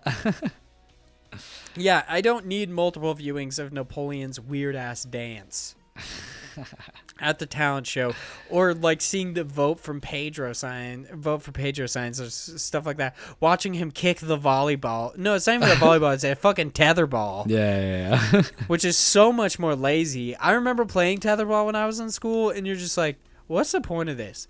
Also, when you were in school, did you have tetherballs? No. No? Okay, well, there's this weird thing that they would do where seemingly they were so afraid that somebody was going to steal the tetherball that they would take it off the pole when you came in from recess. That's strange. Yeah, I'm like, of all things, one, how much does the tetherball cost that you would need to do that? And two, who the fuck is stealing tetherballs? I don't know, so man. Weird. It's a serious problem. But yeah, Napoleon Dynamite, good movie. I would definitely recommend watching it once and then never watching it again, because it's probably one of the most cringy movies I've ever seen. It really fucking is. And then Josh writes, and this is not a question at all. It's just a completely unwarranted statement. He says, I'm really sad about Super Meat Boy Forever because of its different controls and gameplay focus. I'm trying to be excited, but just loved the original and its precision so much. How do you feel about this, Big Josh Boy? I honestly, I'm looking at it optimistically. I think a lot of stuff that comes from Edmund, God, I can never say his goddamn name. Edmund McMillan. Yes, that guy. Generally, I'm a fan of it. I think that if they did this, the change in direction, they did it for a reason, because they didn't want it to feel so samey, or something to that nature, to change things up. And I think it could still be a precision platformer in the nature of, like, you need to time all of those different attacks correctly and actually bounce through, because one of the big things is you're jumping and you're punching, and that gives that punch when you hit an enemy a little bit of a float so that you're progressively moving in a certain direction. So I still think it's going to be tough, and it's going to be very like snappy to that degree, where you just have to be on point with knowing how to kind of project yourself in a way where you're moving with the enemies and, spacing it out accordingly. I think it's going to still be good. I'm looking at it where, this, obviously it's going to be different, but like, I'm pretty sure there's modded levels that you can get and different things if you want more of the same. This is just going to be, a totally new change to the franchise. But I still think it's going to be good. Yeah, I feel the same. I liked Super Meat Boy a lot, but I was not very good at it. So I'm hoping that Super Meat Boy Forever kind of tones it down a bit so I can really get into it. I don't. I hope it's still just as hard, but in a different way. It's definitely against what they should do, but just like tone it down a little bit, Make it a bit easier for me. Chase Hopkins writes in and asks, what's the best/dumbest inside joke you've been a part of? So I've said this before, not on this podcast, but I said it once when we were on the Classic Gaming podcast. So the dumbest inside joke I have, for some reason, I don't know why, but me and my best friend really love Shaquille O'Neal. Oh my God, this fucking thing. There's something about him that always makes us laugh. I don't know what it is. I mean, granted, he does some like really silly things. But there's just this one, for some reason, memory of like me and my friend talking about Shaquille O'Neal, and we have this one thing where all the time we go on this rant about like, oh, I'm Shaquille, I play b-ball, don't put my head in the microwave, and then we like act like his head in the microwave and like starting to freak out because of the radiation waves and him exploding. I do not know why to this day how that started. Like, I don't remember it at all, but we do that all the time, and it always makes me laugh. It's so funny to me. Jesus. So that's the dumbest inside joke you've ever been a part of? I think so. I mean, it's pretty dumb. Okay, so my friendship with Chase is full of so many stupid and like kind of just often hilarious inside jokes that it's hard to pick one. The most recent one that comes to mind is actually, have you ever seen that video? They're like the list videos where this guy comes through with a super monotone voice and he's like, number 7, Burger King foot lettuce. It's not what you want, but it's, that thing. So they introduced me, Avery and Chase introduced me to that one day at work. And then from then on, anything that happens consistently, we randomly will be like, number 7, Chase is a bitch or something like that. So I consistently do that. But one time We were doing some odd tasks like cleaning a wall at work because we had nothing to do. And so I work in a coffee roastery. I package coffee, but they roast the beans and like grind it there. So one of the coffees was burning, and they have to do some like weird shit up above the machines. And our boss, who we frequently joke on because he's also one of our friends from like a long time back, he's Chase's actually like brother-in-law.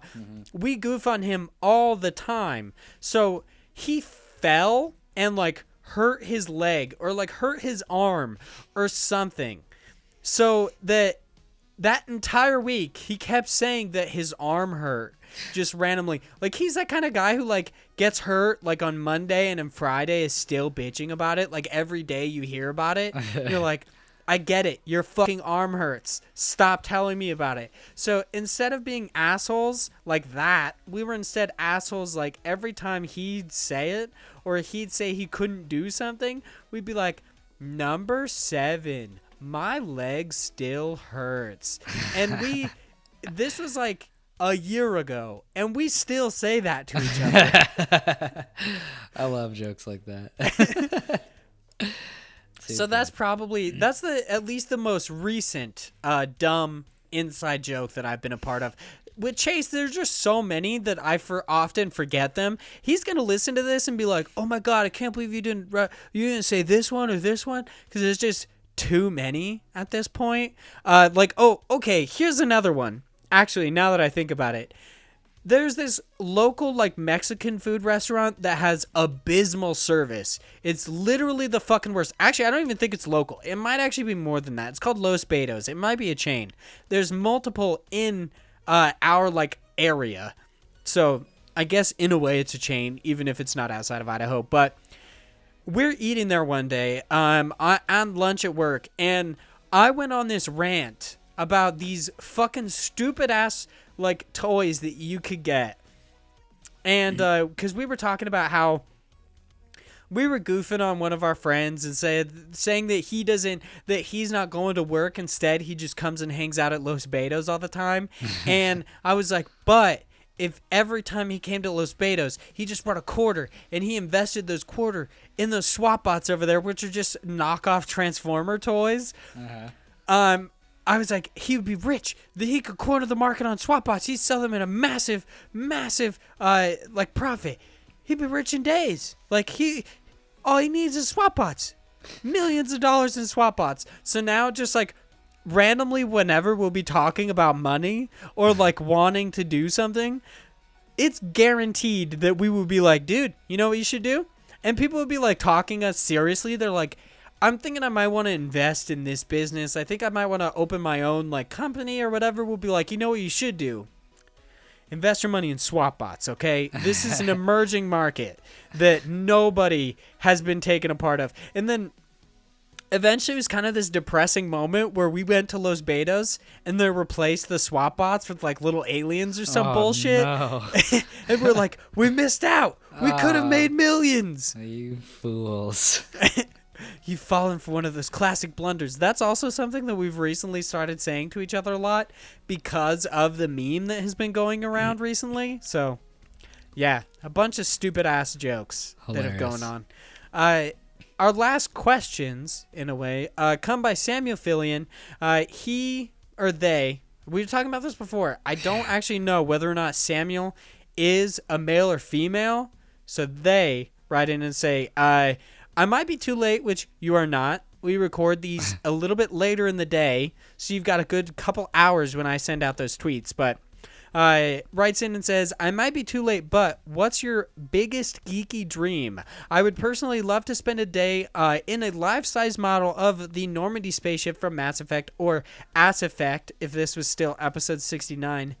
Nice. Yeah. That was a dynamite drop-in, inclusion there from Sam. I enjoyed it. Actually laughed while I was at work and had to read it to Chase and Avery. He said, clarification, the Normandy SR2, because if you didn't know, there are actually 2 different versions of the Normandy. One blown up at the beginning of Mass Effect 2. The second, like 5 minutes later, they're like, yeah, we fucking built it. It's like Normandy SR2. It's pretty cool. Dope. Has some cool AI. Yeah, I don't know. I thought about this. I don't really have a lot of geeky dreams or things that I could think of that I'd really like care about to really do. Like when I think about it, the main like geeky thing I guess I'd want to do is just actually attend an actual like games convention. I've never been to anything like an E3 or like like a PAX, and I feel like I should go one day, kind of a thing. Or like I would love to be a part of like a GDQ or something like that, like a games done quick. Like that kind of stuff is my jam. Wouldn't that be super cool if eventually we could actually go to PAX and do a panel? I doubt it'll ever happen, but that would be so interesting. Just do a panel about indie games or some shit like that. That would be legit. The best big titty indie games. We can finally make that list. We're like, this has been in the works for years. Okay? We know what the people want. I hope we get to that point where we can go to like conventions, because that is also like my kind of like biggest geeky dream, other than, like having sex with Mass Effect aliens. Let's be real. Like if you played Mass Effect, you want to smash. It's cool. It's cool. I was bringing it up before the podcast with Josh. I was like, if they're a different species, is it necessarily cheating? Because as you know, I am getting married, but I feel like that's like a philosophical debate, because do I have an emotional connection with them? Because they're an alien, but they are a person. So, well, okay. So where do we draw the line here? First off, based on what you just said, an emotional connection, I mean, that doesn't mean anything if you're cheating. That's what a lot of people do, is there's no emotional connection. It's just you're fucking something that's hot. But like my first point when we were talking off the air, where you went, you didn't put the emotionally connected part, but you were just like, what if I fucked an alien because it's a different species? And I was like, what if you fucked a dog? Is that still cheating? Like, I mean, it seems like it, right? It's just a weird way to do it. Yeah. I don't think I'll ever resort to bestiality, so I don't think I'll ever actually know whether or not. Is fucking an alien bestiality? No, I'm saying I in my lifetime I don't think I'll ever get to have sex with a hot alien. So instead, outside of my biggest geeky dreams, I will never resort to bestiality, so I'll never actually find out whether my wife considers that cheating or not. What if she just wears a costume? Okay, I know this is gonna get weird. Oh yeah, let's get weird. What's your like opinion on furries? Oh, okay, let's not get weird. No, you don't want to talk about furries? I don't want to talk about furries. I'm not a fan. To each his own. Really? Or to each I their don't own. understand the problems that people have with furries. I don't have a problem with people who are furries. I just don't care for it. Like, it's not my kind of thing. Like I said, if you get off to fuzzy animals, like, hey man or lady, like, you do your thing. You do it. Just don't hurt nobody, as long as no one's getting hurt and you're just doing your thing. Like, more power to you, but not for me. That's so weird, because seemingly like everyone I talk to, basically outside of like the furry community, says that same thing, which I know it is not just about sex. If you're listening to this and you're like a furry or you're in that community, I know it's not just about sex. It's about like you feeling like an animal on the inside or something like that. I'm not super well read on the subject, but I have had multiple arguments with people about it. I know it's not just about that, but I feel odd that I'm one of the most closed-minded people on earth, especially when it comes to like food, I guess, which has nothing to do with this, but I'm very close-minded, okay? Okay. I'm kind of a bitch that way. That's okay. And I feel odd that me, of all people, I'm like, I'd do it. Like, why not? Hey, man, everyone has their line. It's just like kind of like wanting to have that experience. I don't know. Like, I don't know. I think I might just be weird. I might be the odd one out that's like not in the community, but it's like, I mean, if the opportunity was there, I guess. See what you've done, maybe? Sam? You got this way too weird. just blame Sam for the furries popping up. Yeah. It's kind of like, so I wrote into ActiveQuest a while ago, and I just asked if, like, The Witcher was animated with all the sex, if it was hentai. They somehow got onto tentacle porn and then blamed me for bringing up tentacle porn, and I was like, I didn't fucking do that. That's you. That's your dirty minds. So, Sam, this is all your fault. That sounds It's your right. fault that we got to furries. Yeah. I mean, I'll go back to the convention thing. That's my geeky thing. I want to go to an actual convention. I want to actually be able to, like, I think being able to be part of a panel or even be part of like a press thing and going to a press, like doing a press thing and not just being like a rando who's doing press, but like going there and being like, oh, indie incursion, like, yeah, sure, I'll talk to you, like, let's fucking have an interview or like whatever. Like, I think that would be nuts. Like, to get to that point, like, would be such an amazing feat that I don't know if that's ever going to happen. I'd really be happy if it ever did. But I think that would be like a geeky dream of mine, is to be somewhere in the community and be like, to actually like help people. Because this is one of the things I was thinking the other day, is like, I love being able to ask people for games and getting those games and being able to talk about them. But like, I'd love to get to a point where people are literally reaching out to us and being like, yo, I want you to talk about my game because you actually push, like copies of it, or because you like get the actual name out there and shit like that. Like, that would be such a cool thing to play a part of, to actually give back to the indie game community to it, Yeah. Like I've said this before, but that was the whole idea behind God Bless the Crowd, is wanting that to eventually happen, where people hear about these on our show and then they go and back them. I love how we're like seemingly so not creative, because Sam's like, I'd love to fuck around in the Normandy, and other than me just like having this wild fantasy of having sex with aliens, we're like, our biggest geeky dream is completely attainable. Hey man, it's good to have small dreams. You need to have stepping stones, Once we get that geeky dream, then we can have, our next big geeky dream, and it just keeps expanding. We can't just be totally wild and, out there. Or I guess we could, but I mean, we kind of have been. So I like to set obtainable goals. All right, Sam, get off my back. And on that point, we're going to end this week's episode. Thank you guys so much for listening. If you guys would like to chat with us outside the show, you can follow me at Hyde Legion. On Twitter, you can follow the show at IndiePod. And you can follow the biggest of average Josh boys at _Jorsh90.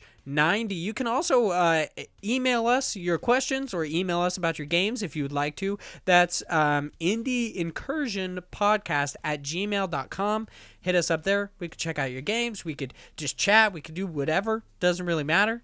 It's kind of there for a reason, I guess. Yeah. For that express reason. So, yeah, that would be great to hear from you guys. Thank you guys so much for listening. If you'd like to write in, make sure to look out for the tweet itself that I send out each and every Monday. You have 2 to 3 days, depending. Oh, it is like 3 days in a way. For when we actually record this. So we love hearing from you guys. We love actually reading your questions and somehow diverting into furries, I guess it's not somehow. That's my fault. It's definitely you. That's it for this week's episode. Thank you guys so much for listening, and we'll see you guys next week. Bye, guys.